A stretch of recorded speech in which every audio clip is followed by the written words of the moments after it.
I will now call this public hearing into the proposed Fundy Albert Rural Plan to order. The purpose of this hearing is to provide information on the proposed Fundy Albert Rural Plan and to provide the public an opportunity to speak either in favor or opposition to its contents.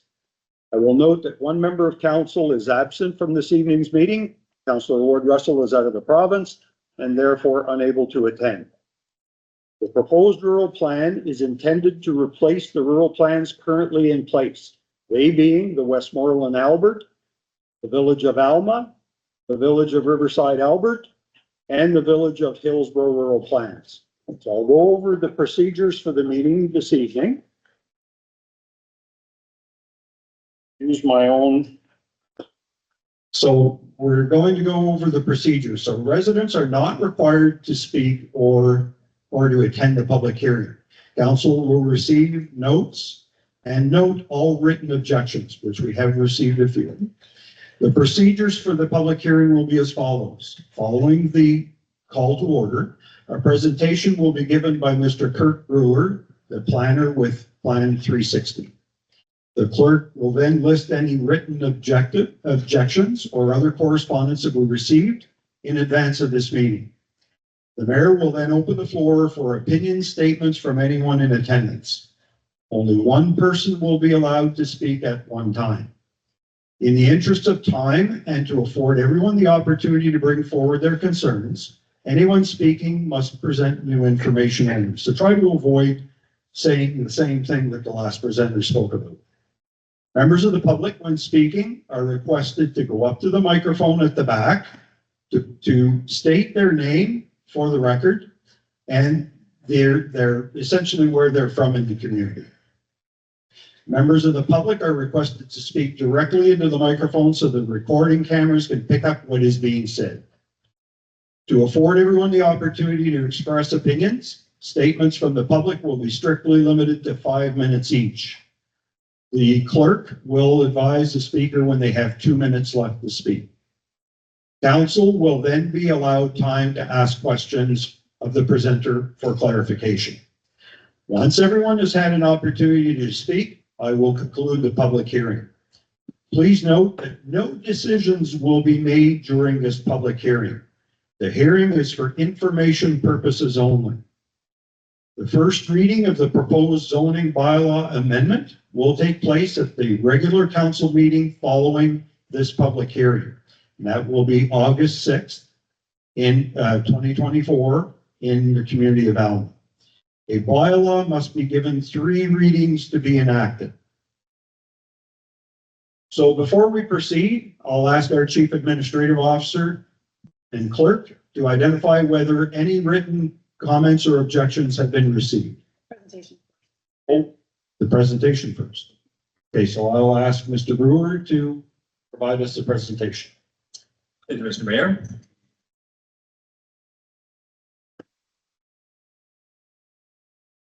So, as the mayor mentioned, this is the public hearing for the new Fundy Albert Rural Plan. So just as an overview, what is a rural plan and what does it do? It's essentially a land use document that's split into two portions. So there are policy statements, which really lay out the vision of the community. So more big picture items about where we are now, how do we want to direct growth, and covers multiple policy areas such as residential, commercial, industrial, and the environment. So this is a bylaw adopted under the Community Planning Act.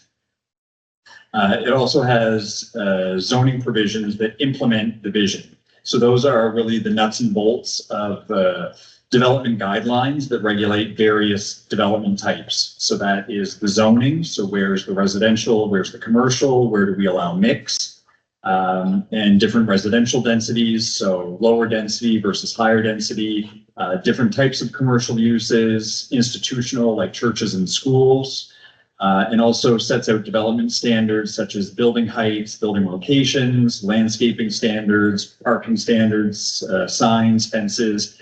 So really every aspect of development of property. It does not regulate unsightly premises. It doesn't regulate traffic or noise or most existing conditions that don't conform. and it doesn't fix bad neighbors. So the reason that we're undertaking this exercise is that, as I'm sure you all know, there was a local governance reform process last year that changed the boundaries of the former villages and amalgamated 3 villages and a formerly unincorporated area into the community of Fundy Albert. So what that means is we now have 4 different sets of rules in effect for what is now one community. So you can do things in Riverside Albert that you can't do in Alma, and then it's a little bit different in Hillsborough. So one aspect was to level the playing field so that the same set of rules applies throughout Fundy Albert. The other aspect is we're mandated by government to adopt a new plan within 5 years of reform. So we only had until 2028 to do this. So this is happening in Salisbury, it's happening in Petitcodiac, all the areas that had their boundaries change are going through the same consolidation process. So the goal is not to redo all 4 plans, it's really to mesh them all into a single plan without making too many changes to what was in effect in the first place. So in some areas that was kind of easy, in some areas it was a little bit difficult. So, you know, setback regulations are a little bit different in each community, so we had to find a happy medium that you know, met the intention of what we were trying to do, but some zoning rules do need to change, whether that's specific to one of the communities or specific to all of them. But we did try to keep things intact as much as we could.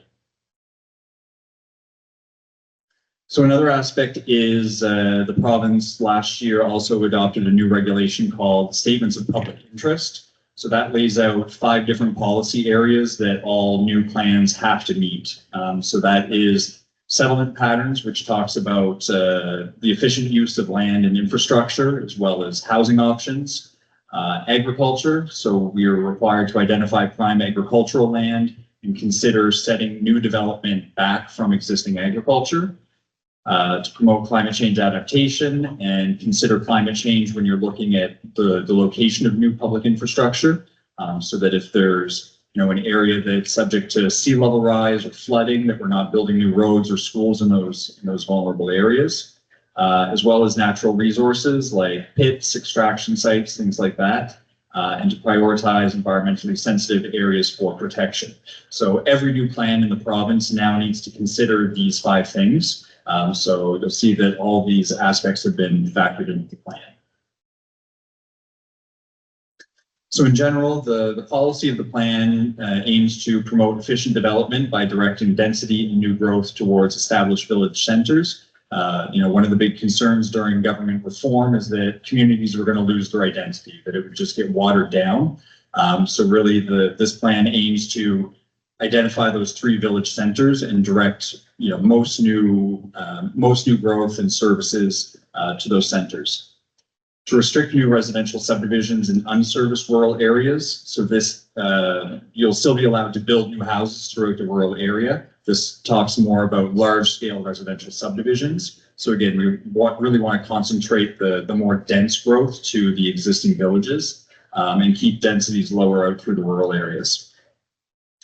We wanted to provide flexible zoning throughout the rural area to allow light commercial uses such as restaurants and retail, auto repair garages, things like that, to promote the rural economy without creating a lot of restrictions and require rezonings every time somebody wanted to open a business. To identify prime agricultural land and impose setbacks on new residential adjacent to existing agricultural uses. A lot of folks move to the rural area, build a house next to a farm, and then realize that there's odors and mud and tractors that come along with that, and then they start complaining. So we are trying to incorporate some common sense there. To update the sea level rise mapping and impose setbacks adjacent to wetlands and watercourses. So a lot of Fundy Albert is along the Bay of Fundy and the Sheppey Bay, which is subject to sea level rise flooding.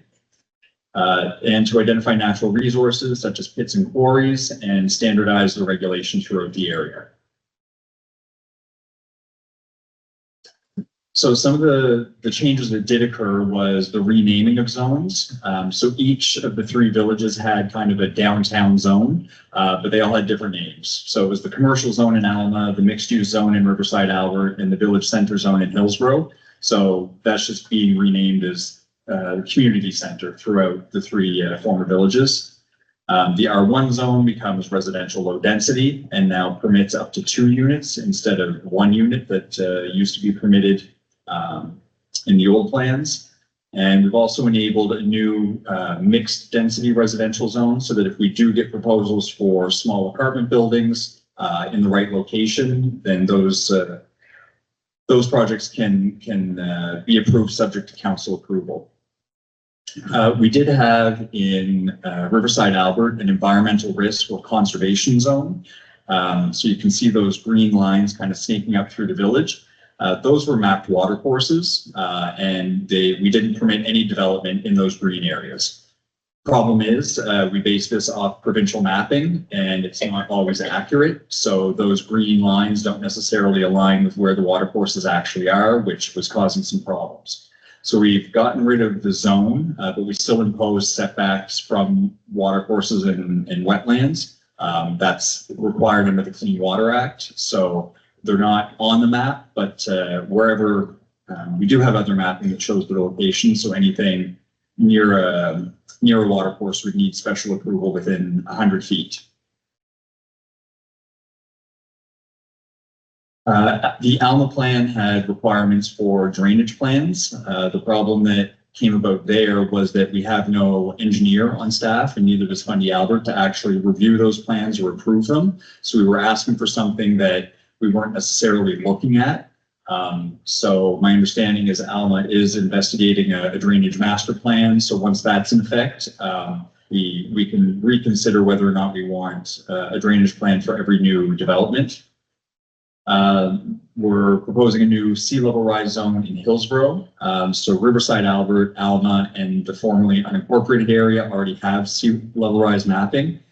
This is a predictive layer that anticipates risk of flood up to the year 2100 based on current climate change and sea level rise scenarios.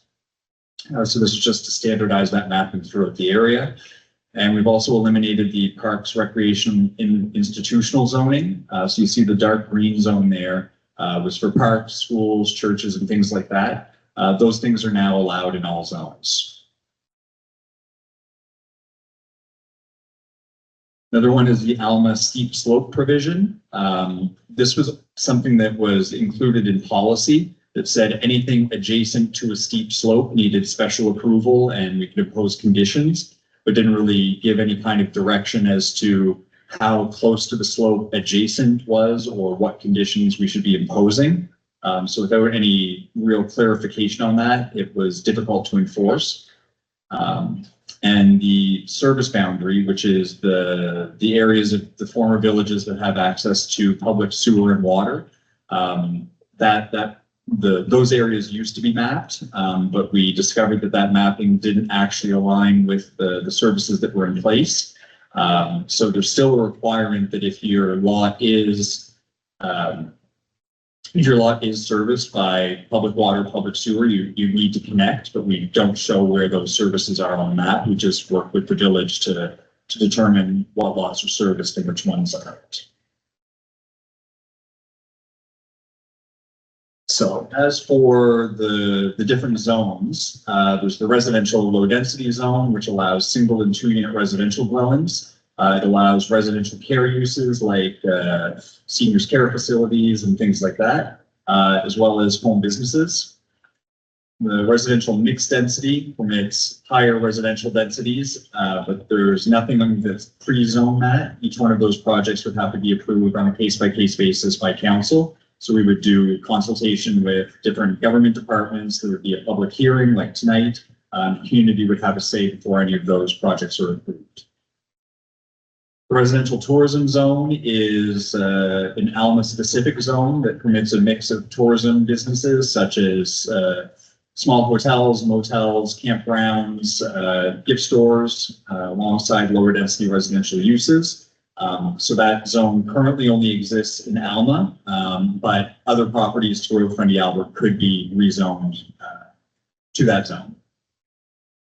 The rural residential zone is the more rural estate type lots. So when you think of White Birch Estates, where you have a lot of 1 acre lots, that would fall into the rural residential zone. So that allows up to 4 dwelling units, which follows the provincial building regulation, including mini homes, depending on the lot size and on-site services.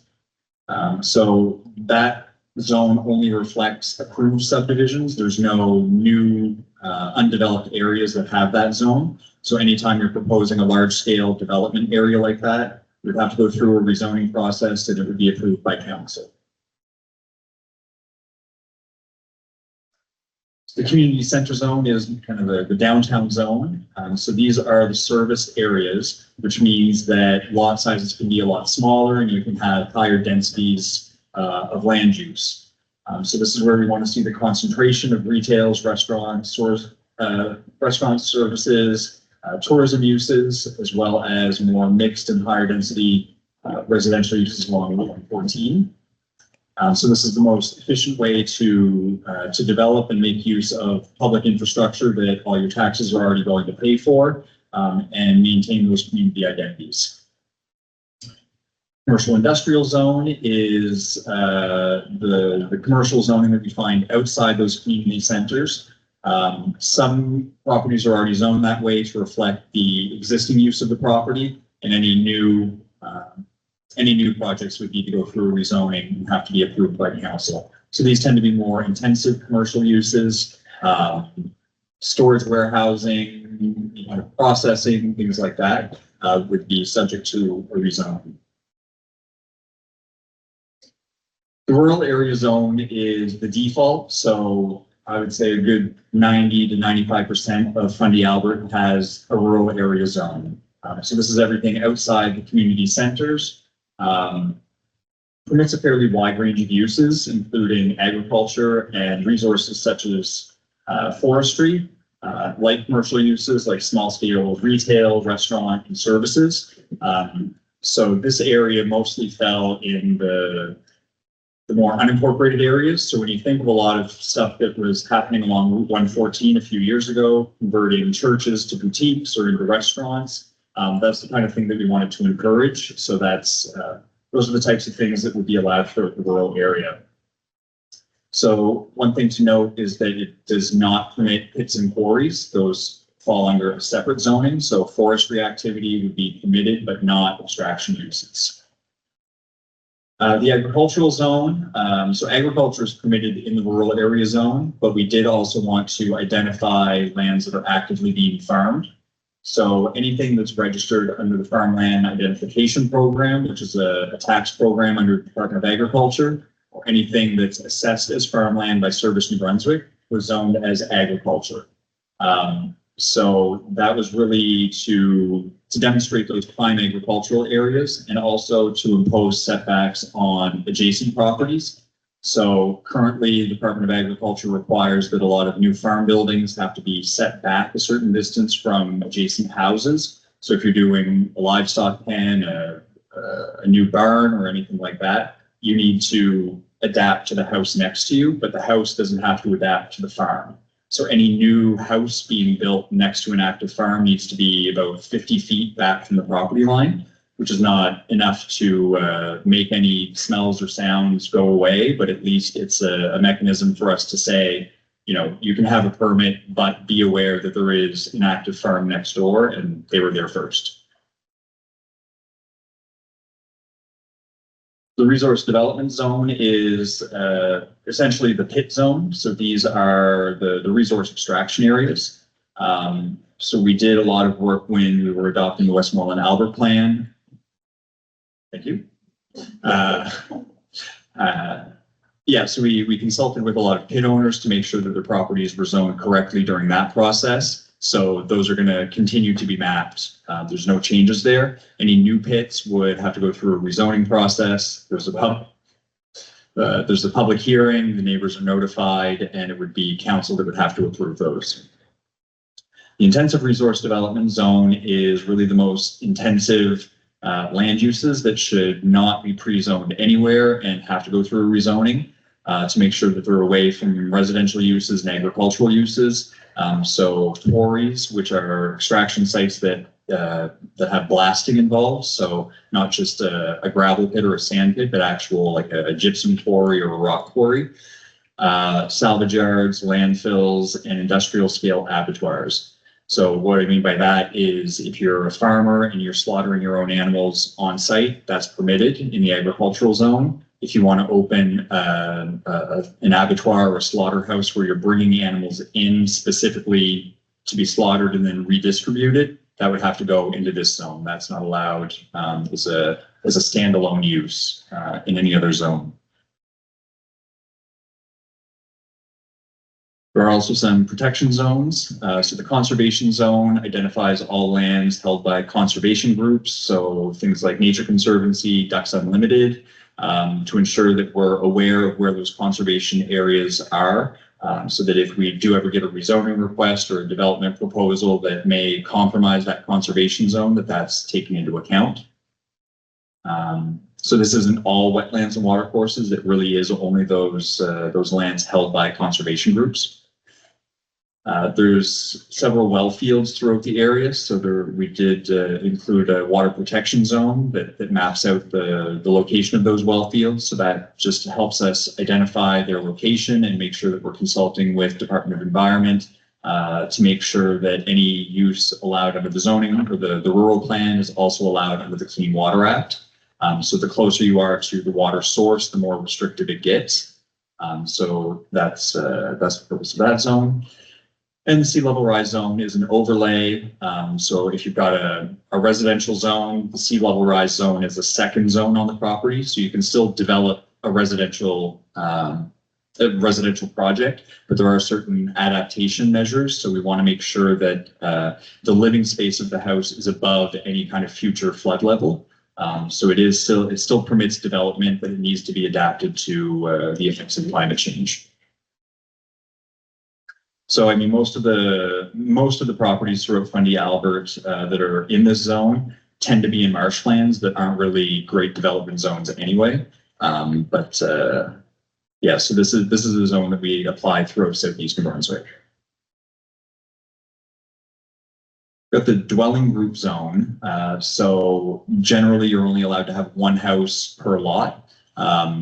There are some exceptions to that. So we do see certain condominium developments where you have multiple houses on a property, or mini home parks, or another example where you have a lot of different dwelling buildings on a single property. So those are kind of particular developments that would go into the dwelling group zone. Integrated development is really it's a tool that if we have a specific proposal that doesn't work in any zone, where it's combining a bunch of different things. So maybe something's allowed in a residential zone, something's allowed in a commercial, and something else is allowed in an industrial. We can use this integrated development, go through the rezoning, public hearing, notification to consider that. And then finally, the infill zone. So back to those large scale residential developments. We did want to encourage infilling along existing public roads. That's public infrastructure that we're all paying for already. So the more development you see along the 114 or other local or provincial roads, the more money that's going in to pay for those roads. Whereas as we develop further and further out, build new roads for new houses, they become very expensive to maintain. So this infill zone runs along all existing public roads and says you can subdivide along that road. If you want to subdivide or build a new road outside of that, you have to go through the rezoning process so that we can look at environmental issues, whether or not it's the best use of land to do a 100 lot subdivision kind of out in the woods somewhere. So here's just the comparison of the previous zoning map and the new zoning map. So on the left is the current Hillsborough zoning map, and then what's proposed on the right-hand side. So those blue bars running along the roads there, that is the infill zone. The hatched area to the right side of the slide is the sea level rise zone. Otherwise, you'll see that there generally isn't much change. The agriculture stays agriculture, the rural area stays rural, the village center zone hasn't changed its boundaries. So yeah, in terms of what each individual property is zoned, very few changes.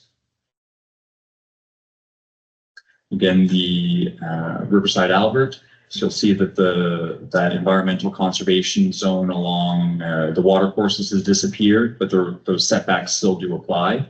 Otherwise, no changes. And Alma, so on the left map, you'll see there's a circle around the village. That was the service boundary, but the services didn't actually extend that far. So we were, on the one hand, requiring everyone to connect to the sewer line and the water line that didn't exist for those properties. So the boundary has been removed from the map, but the rule still is that if you can be serviced by public sewer and water, that you do need to connect. Otherwise, the steep slope layer has disappeared, but generally the same zoning for each property. So where we're at in the process, we've consulted with all the provincial departments, so Department of Transportation, Environment, Agriculture, gotten all those comments and incorporated that feedback. This was presented to council back in May, I believe, or early June. Last night, it went to the Planning Review and Adjustment Committee, which is the planning committee that looks at all planning matters throughout Southeast. So I did the same presentation for them, and they did vote unanimously in favor. This evening is the public hearing, and following tonight, every new bylaw needs to be read 3 times by council. So it's going to follow that same process. So the next council meeting is August 6th, and then there'll be another meeting in September. So that's when council will potentially hold its final vote. After that, it needs to be sent off to the Minister of Local Government for approval. So they're making sure that it's consistent with the Community Planning Act and that new Statement of Public Interest regulation. Once all of that's done, it goes off to the registry office, and it's registered as the official new set of rules. So just a couple specific things. So we're dealing with a fairly long document with a lot of different rules. So it may be that based on public comment, council may want to make some changes to what's being presented. So there's 2 sections of the Community Planning Act that apply here. So the first one says that any new planning bylaw has to be sent to the planning committee for its views. So that happened last night. When you look at section B there, it says any change made in a proposed bylaw after they've given their views has to go back. So this means if there's any change whatsoever to the set of rules this evening, it needs to go back to that committee for second opinion. And the second section says once the community has given notice that they're considering the plan, if there's any substantial change to the bylaw, we need to go back through the public hearing process again. So substantial is a kind of a murky word.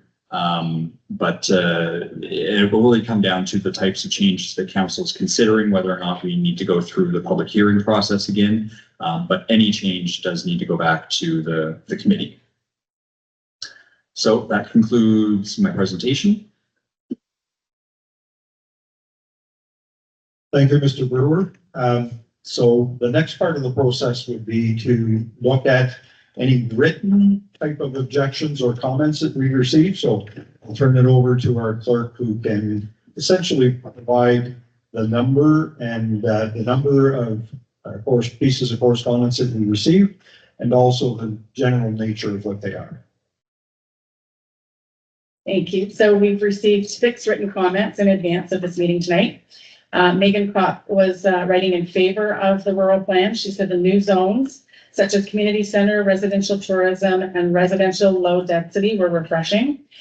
She did have an observation that rural plan was maybe confusing for individuals both in the villages and outside villages. Those in the villages would feel that rural plan didn't apply to them. And those that were outside the village felt that maybe they were being put under a plan that they didn't realize that they were already under with the Westmoral Albert zoning map and plan. So they may be feeling that they've had something imposed on them, not knowing that there was already something that was applying to them in the first place. Her last comment was that section 10 on the rural plan titled Heritage Building and Sites of Historical or Archaeological Interest was nice to see. And she did pose a question asking if there would be grant structures in place to help with heritage buildings and homes in the future if the plan was adopted. Pearl Steves presented against the proposed rural plan as it came down to fences on property lines. She didn't like to see that portion that was in there, so she was against the rural plan. Lee and Pauline Warnock provided a written explanation of different sections of the plan that they were not in favor of.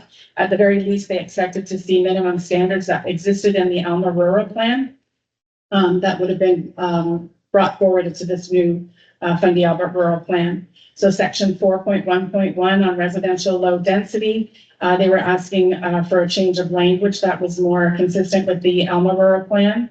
In section 3.19.1 on accessory uses, buildings and structures, they were asking for usage specifications consistent across the entire zone and the zoning requirements that remain the same as they were in the Alma rural plan, by removing serviced and unserviced areas as a definition for specific users.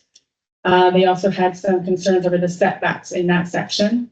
Section 3.19.2, accessory uses and building structures, they're asking that sea cans or shipping containers not be allowed in unserviced R1 residential zones. And they're asking for the removal of serviced and unserviced areas as a definition for specific uses, specified uses. Section 3.26 on recreational vehicles and outside storage. They were asking for storage and uses to be determined by zones as it was originally outlined in the Alma rural plan.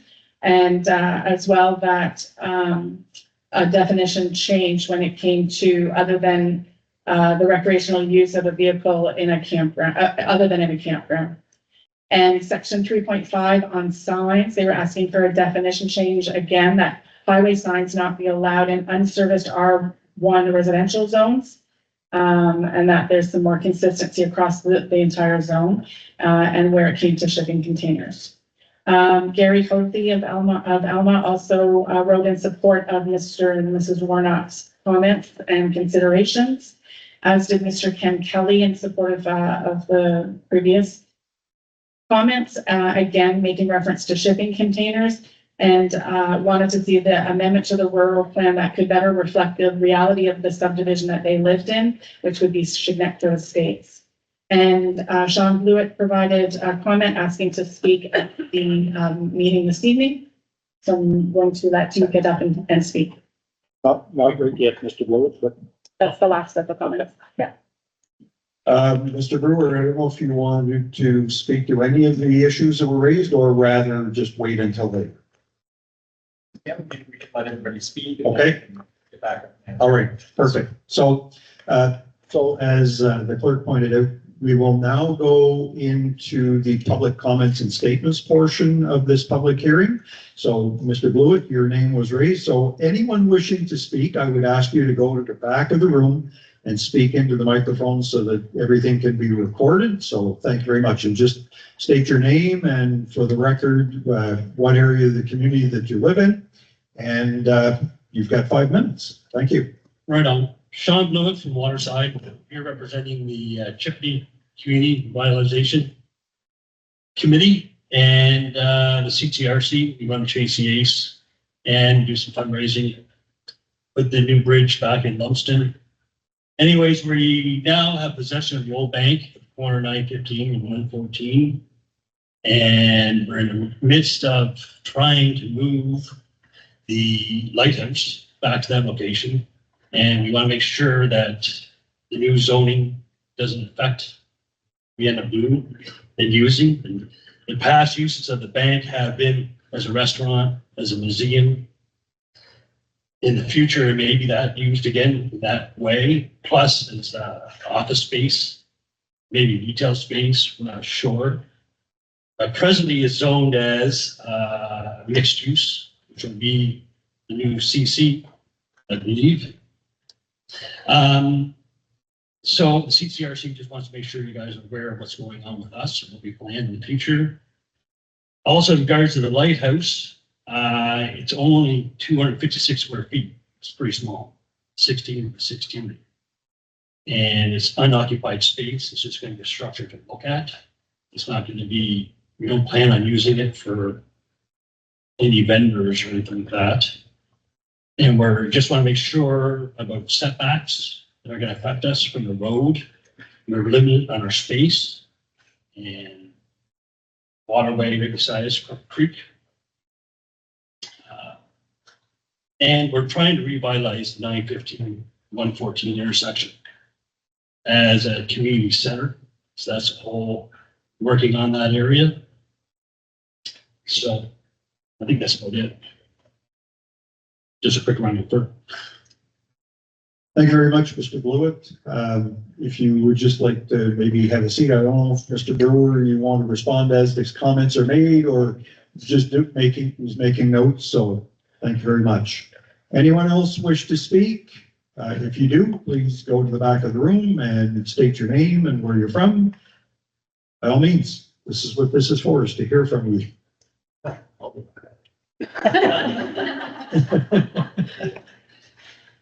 You still had a couple minutes. Well, I'll start in 5 minutes again. So, Sean Blewett, Waterside. My sister and I both received 1 acre parcels from our parents back in 1987 or 89. 4 years ago, I put a house on my acre and a quarter. And my sister is beside me and she has an acre and a quarter. So I haven't read the whole 69 pages of your bylaws and I just glanced through. And it looks like the main issue with the 1 acre size lot is something in septic. I'm not sure. 3.12 undersized lot and sewage handling. So I'm not sure if that is the issue in having to have more than 1 acre. You're supposed to have, it looks like now it's 5 acres. It's going to be a new requirement, 20,000 square meters. I believe that is a new requirement in bylaw along 3.143. There's a chart. Does anybody have a comment on that 5 acres? I believe Mr. Brewer will speak to that. Other councilors? Maybe say This is, 5 acres. the councilors will be provided an opportunity to speak in a bit, but this is about the public's comments to the planning and also that feeds into the process. Councilors will be able to provide feedback, but for now it's about you speaking and Mr. Brewer taking notes of what this process is about. Okay, and I understand that they say that, undersized lot can be unserviced, countryside, unserviced. You can add more land to it to make it the full 5 acres or whatever is required. But what if you can't? Right? What if somebody has 1.5 acres? You're saying that person can't put a home there? Build a home? I was really anticipating feedback, sorry.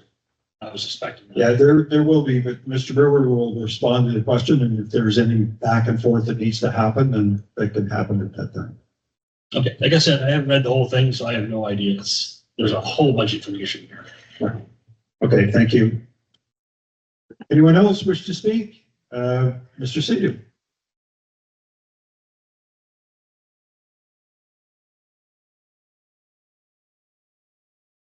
State your name and where you're from, sir. My name is Sedu Keita. I'm from Shepherd. I'm sorry we are late, but I would like to know all the existing businesses in Shepherd, like inns and butcher shop and so on. So, and which category they will fall? And the commercial or and the rural or what is the plan for us? Thank you. Thank you, sir. And again, Mr. Brewer's taken note of your question and will be able to respond. Anyone else? Comments, statements? Now's the time. Mr. Warner. Mr. Warnick, you can just state your name, please, and where you're from. Thank you. I'm not sure I really need to state my name. You know who I am. I do. I'm Lee Warnock. I live at 64 Nectar Drive, Alma. As some of you may know, as a recovering member of the Alma Planning Committee for the 2018 Alma Plan, I've read this document and I've critiqued it. Make your job easy. Put it in Word.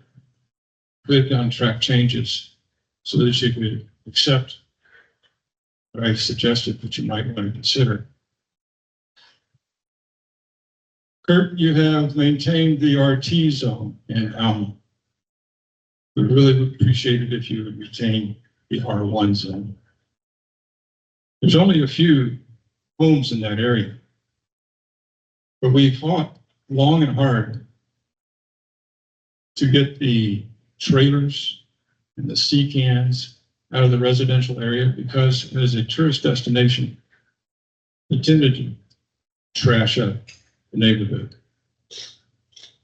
We want this community in Riverside, Alma, to be able to appreciate the business plan of Alma and the opportunity for these communities to gain from what Alma and its symbiotic relationship with Fundy National Park provide to Fundy Alma. The other point is that the map that was offered on the village website shows the 2018 Alma Rural Plan map.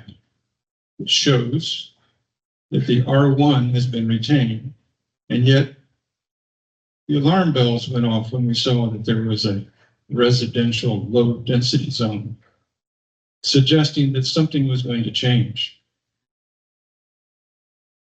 It did change. There's a service and unserviced area, but there's no way of knowing where you are within that criteria. It's been practiced throughout the province for years that you are judged by the zone you live in, not whether you get water or sewer.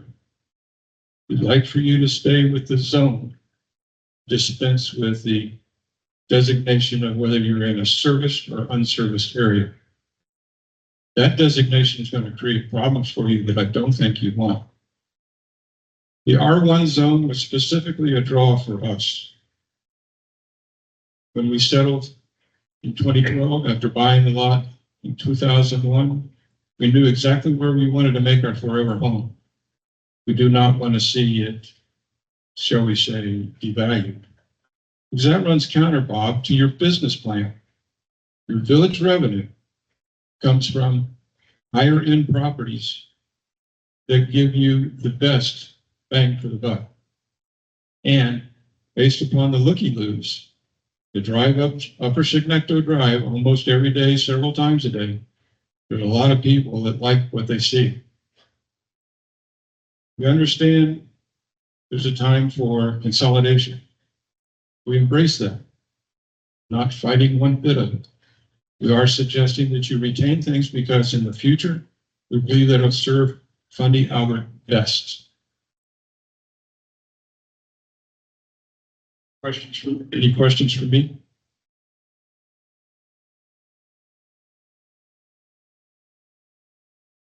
Sorry, Mr. Warnick. No, I don't have any questions for you, but there may be some follow-up as a result of Mr. Brewer's comments.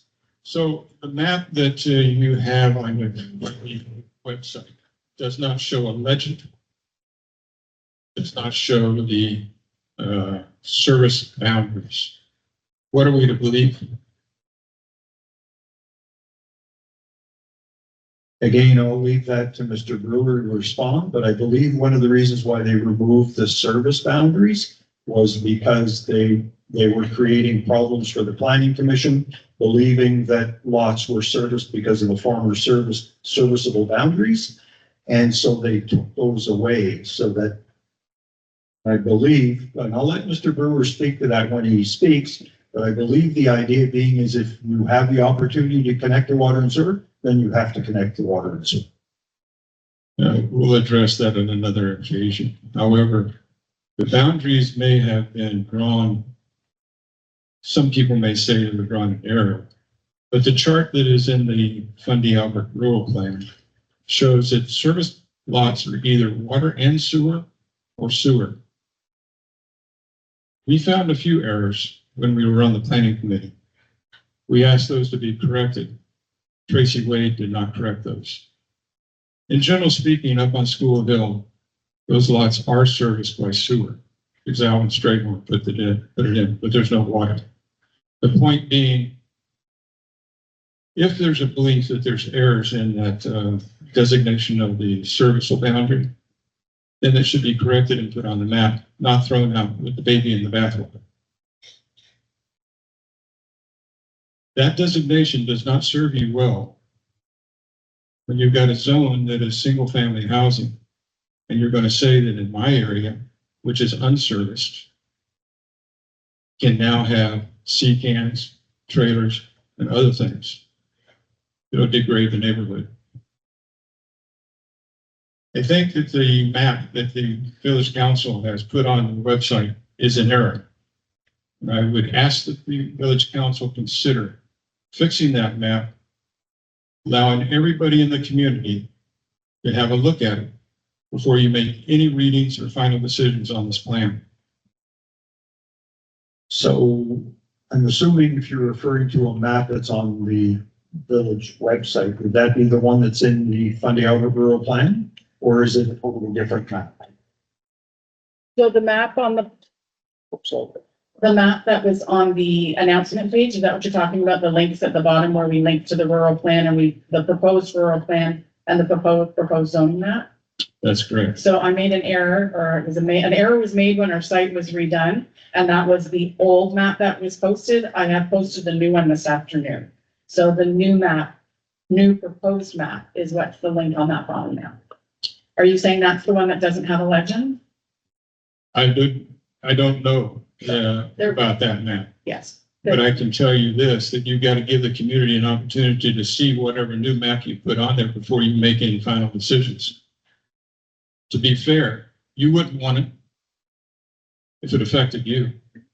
So If there's no legend on it, how can people find what's in their best interest? So as Mr. Brewer pointed out, the idea now is for council to consider the input that they've received. And if there are any changes to be made to that, there's a process where there has to be first reading, then second and third reading. Prior to that, councilors have the opportunity to make changes to it. If they, as Mr. Brewer stated, are significant, then it has to go back to the planning review and adjustment committee, correct? Any change has to go. Any change must go back to the planning review and adjustment committee. To be approved by them, then it would come back to council. But prior to the third reading, that's the opportunity that council has to make any changes to the proposed Fundy Albert Rural Plan. Kurt, one of your goals was to consolidate 4 plans. You did a good job in consolidating, but you threw out the R1 zone when you consolidated. You kept the RT zone. I think it's best interest of this village that they keep the R1 zone as it existed. People bought into that because of a certain lifestyle that they wanted to have. Bob, your situation is a R1 zone. In my view, it's best served that the village of Fundy Albert, wherever the R1 zone exists, it exists only as the people who bought into it and not have it unilaterally changed. Thank you very much, Mr. Warner. Thank you for your comments, and we'll take them under advisement. So thank you. Mrs. Sutherland, I believe you wanted to speak, so just step up to the mic and state for the record your name and where you're from. Good evening. My name's Phyllis Sutherland and I live in Lower Cape. I have some questions that I would like to find some information about.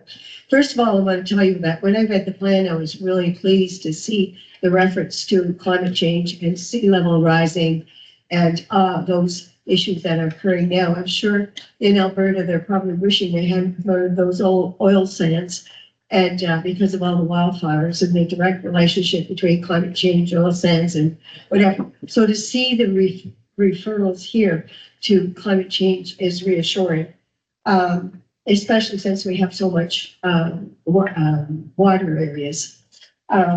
So that's my positive remark. And then I have some, questions and, recommendation. My recommendation is that we look to time these events not in the summer.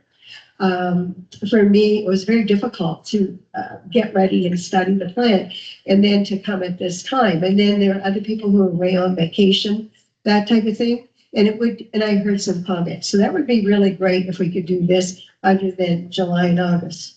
Now I have some questions that is, I'm not sure, Kurt, about what the clarification would be here. But my questions are, where does clear cutting fit in this plan?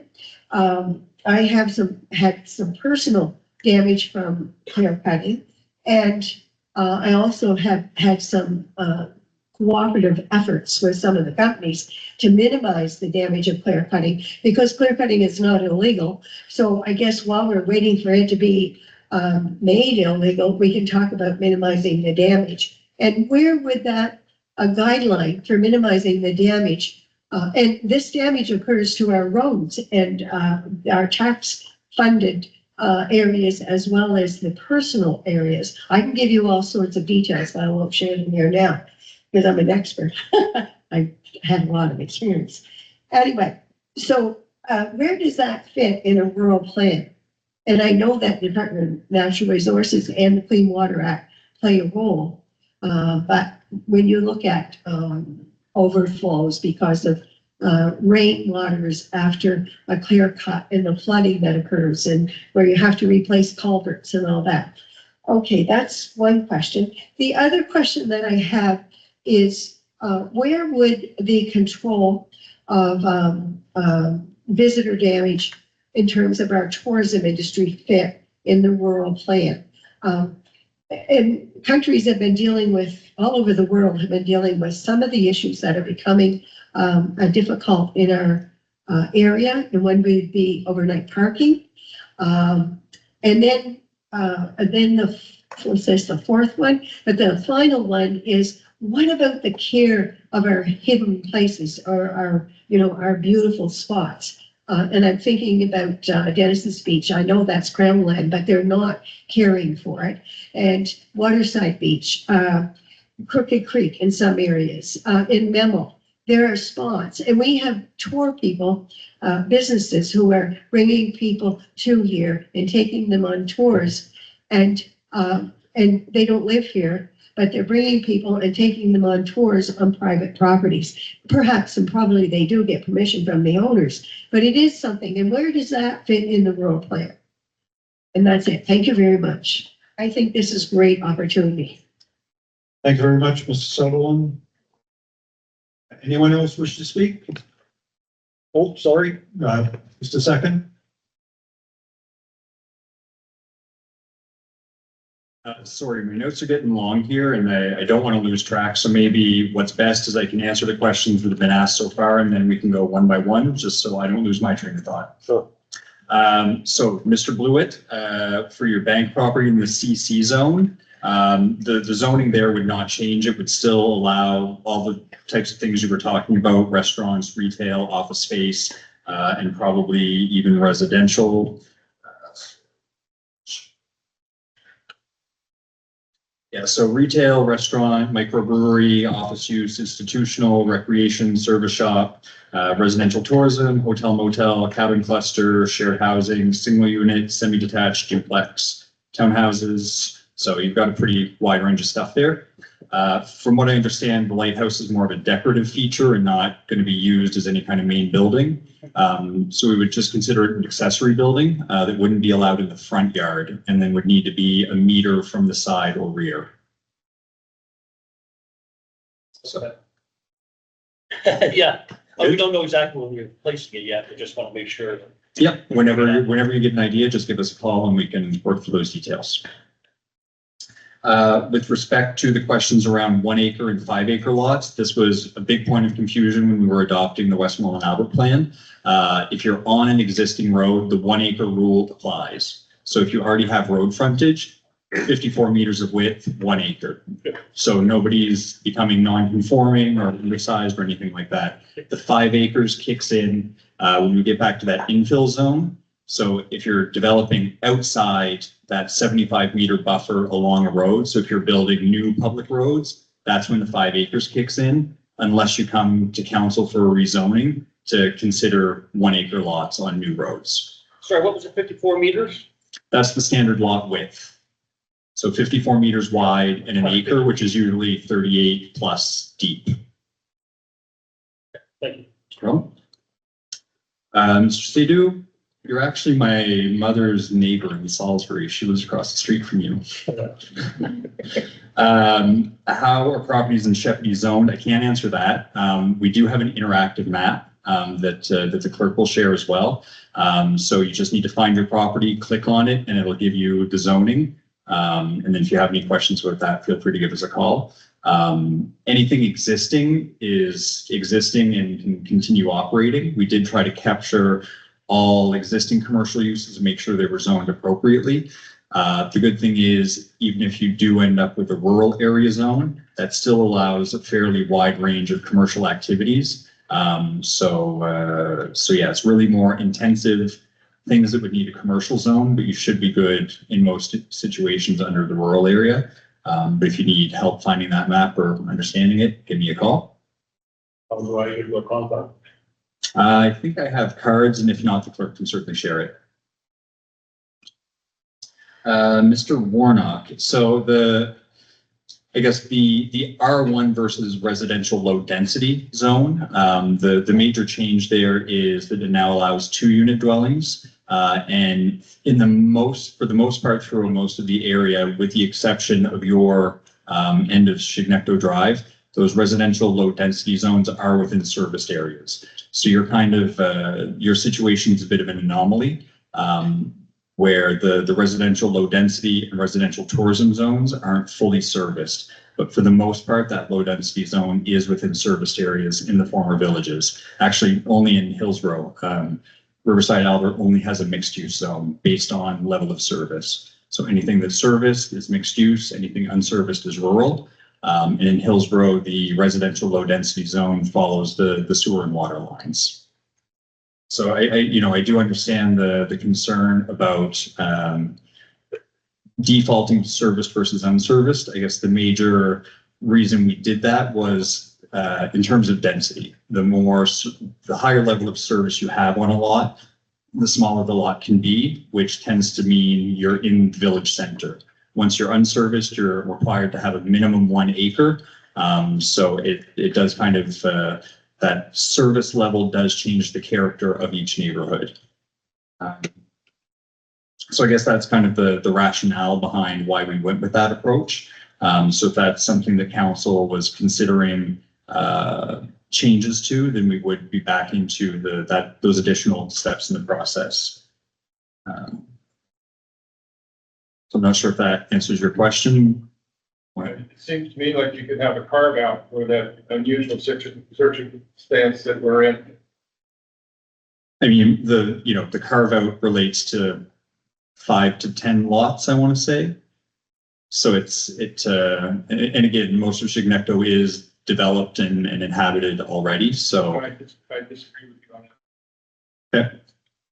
that. I'd be happy to walk it with you. I've walked it with Bob, and I can show you from what I understand in the engineer's maps where the services are and where they're not. And my view is that the majority of the lots there are unserviced. Roughly how many lots? Sorry, Roughly how many lots are we talking about?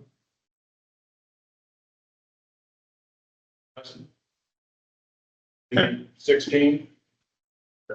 When you come up Elliott to Forest to Bayview, you count the lots, I think you'll find that there's quite a few. And that area all presently, under the map that was on the Funding Albert website, was all showing as zone R1 retained from the 2018 map. And I'd like for you to agree to keep it that way. I can't speak for some of my neighbors who have written in, but they are of the same opinion. Some of them are unable to make it. But I think that the village of Fundy Outlet would be far better served. I mean, the draft under consideration is what's being considered, so it's now in council's hands. And if they direct us to make any changes, then we can make those changes based on the request. Mrs. Sutherland, thank you. Noted on the timing of the public hearing. It's, I understand it is not ideal with summer vacations and things like that. I guess, the other answer is kind of there's no good time. So I understand this isn't the best. With respect to your questions around clear cutting and visitor damage, it's difficult for a rural plan to do a lot of things. So in turn, the rural plan is to deal with buildings and development standards, and, establish some, the environmental policies and regulations really relate to what you're allowed to do on the land. If we're talking about overuse of trails or overuse of, special environmental properties, it's not really something that the rural plan can intervene in on that front. Similarly, clear cutting, we permit forestry uses throughout the rural area. So whether that's a small scale woodlot or, a larger scale clear cut, the rural plan isn't really the mechanism for us to enforce that. So I'm not sure which provincial regulation to point you to that manages that. But it wouldn't be for the planners to go out and stop a clear cutting operation. There should be other environmental regulations that would apply there. Hope that was everything so far.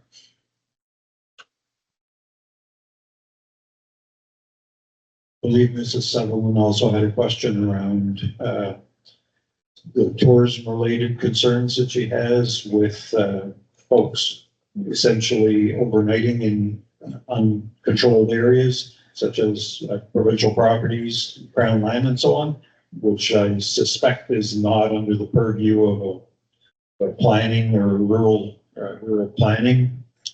Yeah. It's likely, in my view, if it's on private property, if it's on, it would be the landowner's responsibility to regulate that and or to keep people from doing those types of things. Now, if it's an environmental concern where people are dumping sewage, it could be from the Department of the Environment.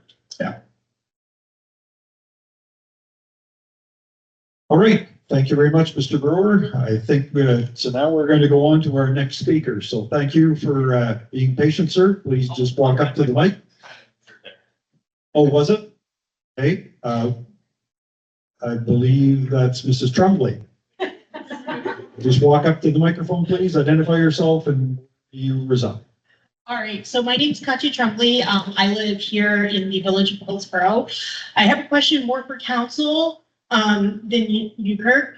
3 readings.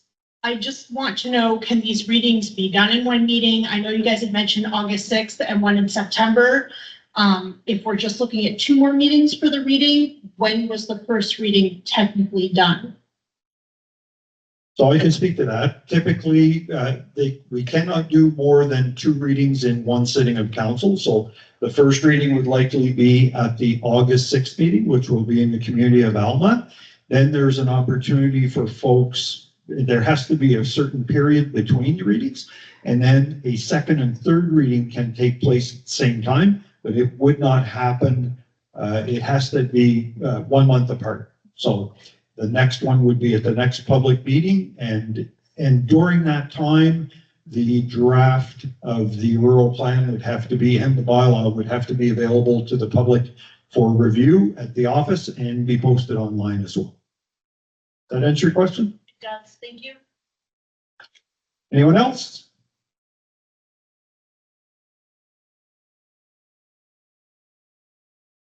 Going once? Going twice? Yes. You've, Sorry, do you mind just going to the mic? I can't hear you.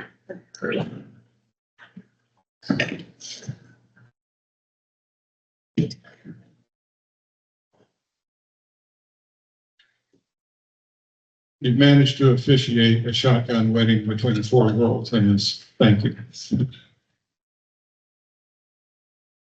Thank you, Mr. Warnick.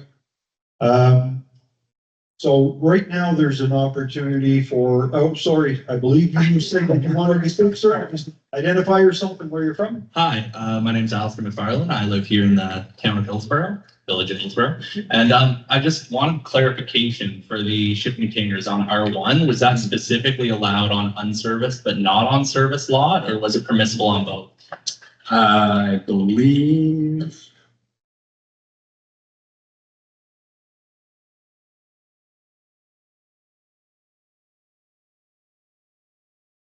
So a C-can or shipping container may be used as an accessory building outside the serviceable areas, provided that it's in the rear yard and meets setbacks for accessory buildings. Okay. So within the village, no C-cans. Out towards the rural areas would be allowed in the rear yard. I'm so glad I heard that now.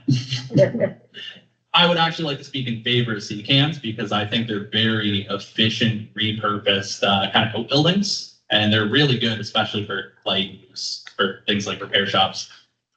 Thank you. Mr. Warnick again?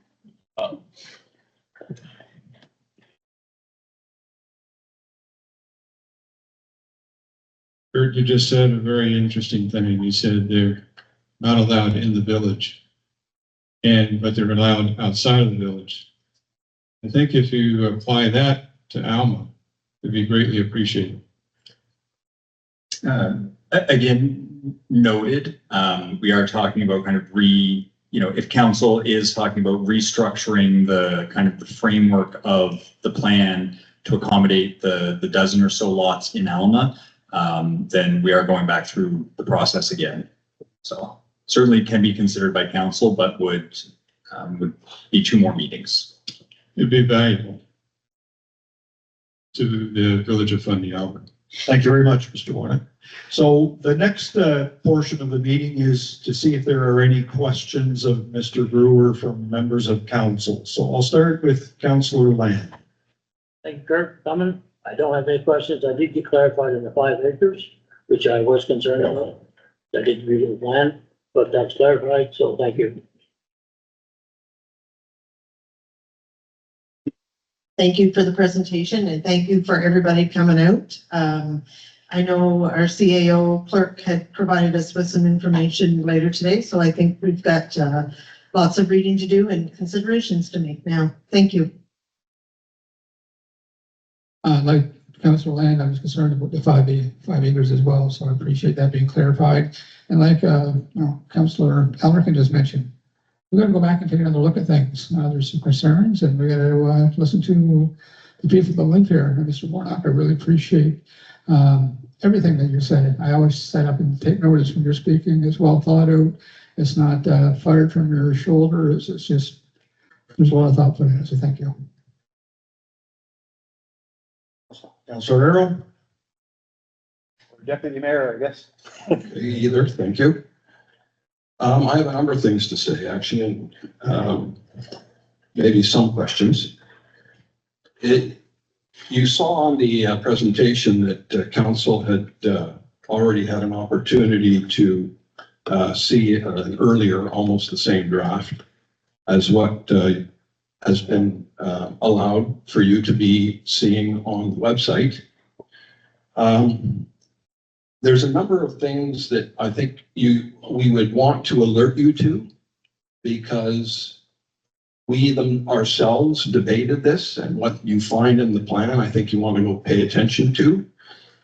There's a provision in there about an accessory building of a certain size that does not require a permit.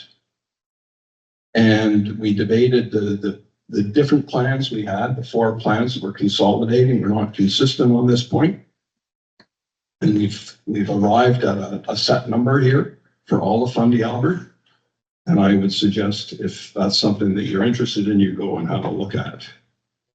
Another one that was discussed was the provisions related to hobby farms and whether they're permitted or not in particular zones. I think I'm right, Kirk, that they're actually been prohibited now in in all zones except for rural? Yeah, so within within the community center zone, they're not permitted, but they would be permitted throughout most of the rural area.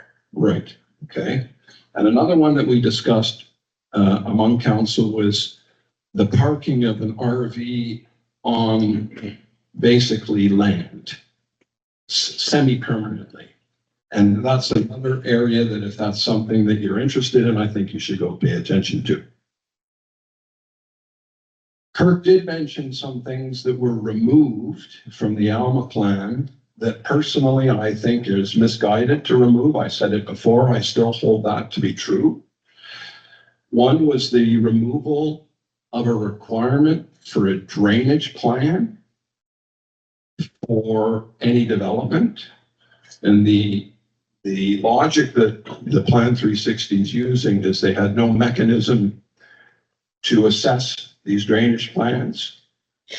And my view on that is it's much in the same way as Plan 360 relies on professional engineers for the actual structures, that we had been relying on professional engineers to sign off a drainage plan previously. That's been removed. I think it's a regressive step.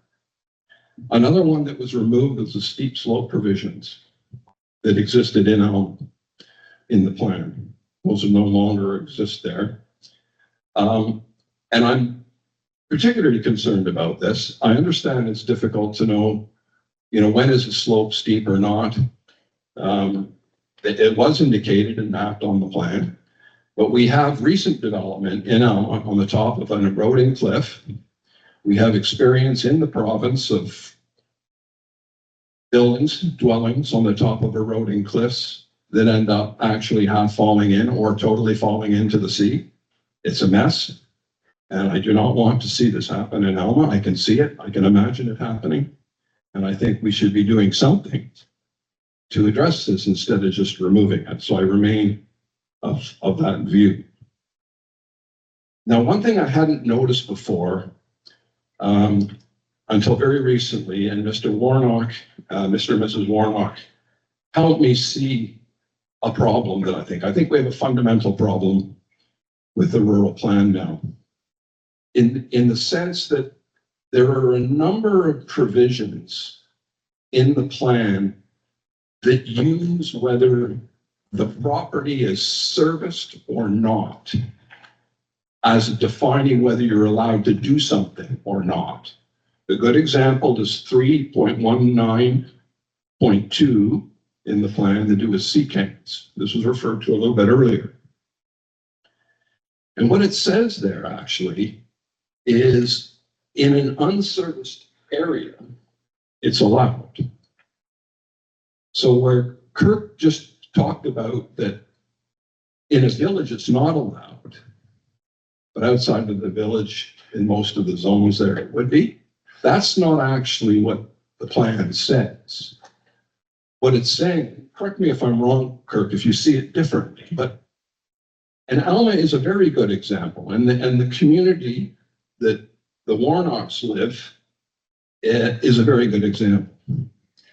Because this community, which is zoned R1 now, but RLD, so it's a residential community, is only partly serviced by the municipal water system and partly not. You can literally have one house that's serviced and the neighbor is not. It was just how the water and sewer system works, and the fact that certain things don't flow uphill, if you know what I mean. And so we have a lot of terrain.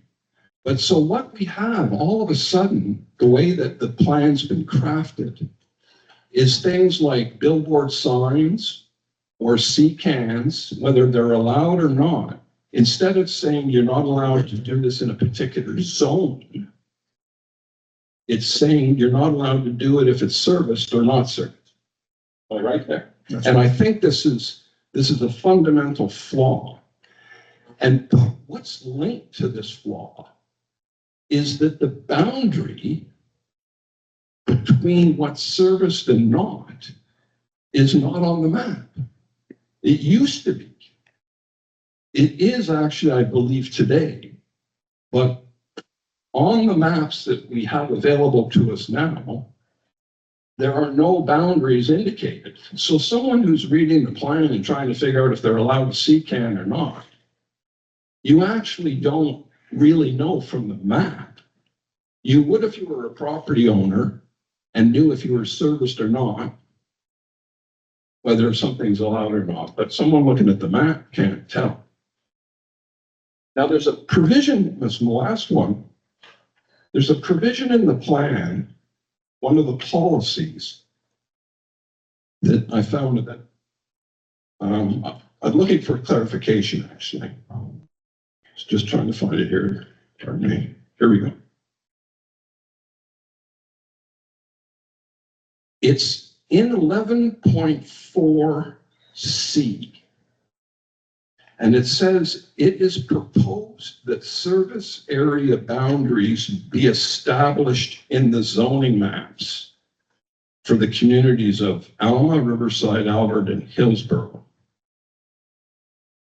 What does that mean if it's proposed to do it, but we haven't done it? It's proposed to do it. So it's a proposed future action that the information available to us today wasn't accurate enough to include on the map. So the service boundary that we had in Alma was inaccurate and didn't relate to the actual location of services. So they've been removed from the map we're adopting today, similar to, but we are recognizing that it is a useful exercise. It is a useful thing to include on the map. So this proposal indicates that it should be a future action considered by Fundy Albert to undertake those servicing studies to figure out what you actually have where in terms of infrastructure. And when we have that information, we can certainly would really just be a housekeeping amendment to amend the map to incorporate that boundary again. Very good. I actually see the merit in that and why we haven't yet done it. This is where I think that having provisions that are dependent on whether it's serviced or not, as opposed to what zone it's in, is folly. I think this needs to be reviewed. Lastly, I have just two simple questions. I think what I saw is it by definition that the CC zone, which is, what's it called again? Commercial? Community center. Community center.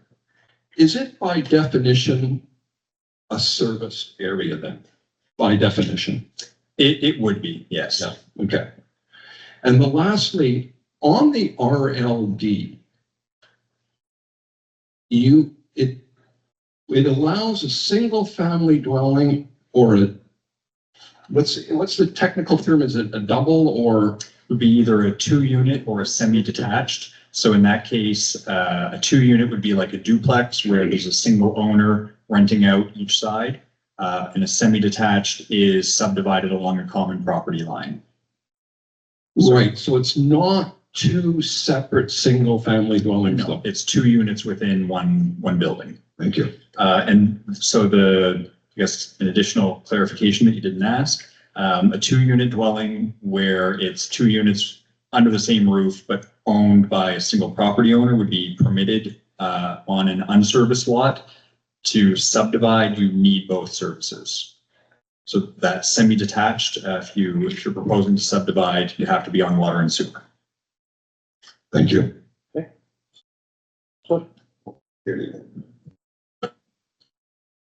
Councillor Coates from, Ward 5.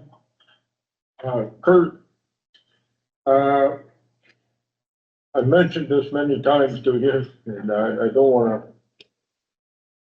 haggle about it all night, but we do very closely look at, pits on Caledonia Mountain. It's causing a great, a little closer, okay?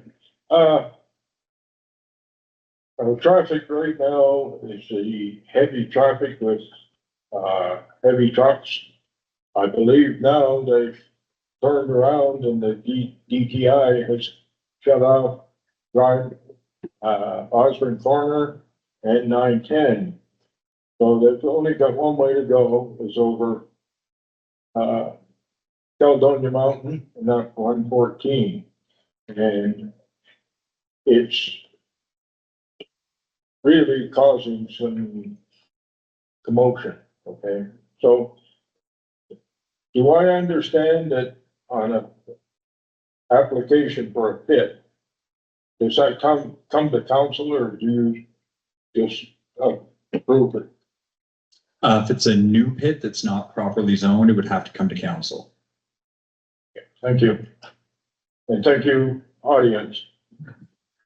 All right, I do have a question, and it's kind of might sound a little bizarre, but I know that we talk about natural resource extraction, talk about, pits and those types of things, but my question is more around the past planned practice of fracking.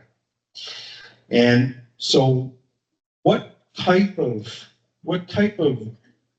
process would be involved? Would the province be allowed to unilaterally allow fracking in any zoned area, or would that have to come back to council for some type of an extraction type zoning amendment?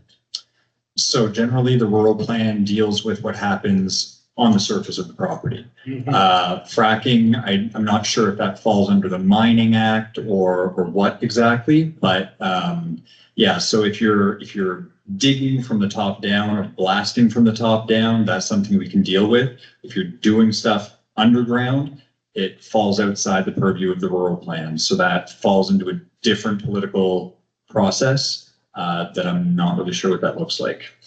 Thank you very much. I wasn't trying to open up a can of worms, but I was just a little curious about how that would work. So, Mrs. Sattler, do you have any questions? No? All right. So that pretty much concludes the public hearing. So I'd like to thank everyone in attendance for your time this evening and for the good questions, the good comments. So now I guess it goes back to council. It would come back to council for consideration. And at some point in the future, and it may happen as soon as August 6th, there would be the first reading of the bylaw. But that depends on how things go. So I would like to thank everyone, and having heard all comments, I will now conclude this public hearing. So thank you all for attending. Thank you.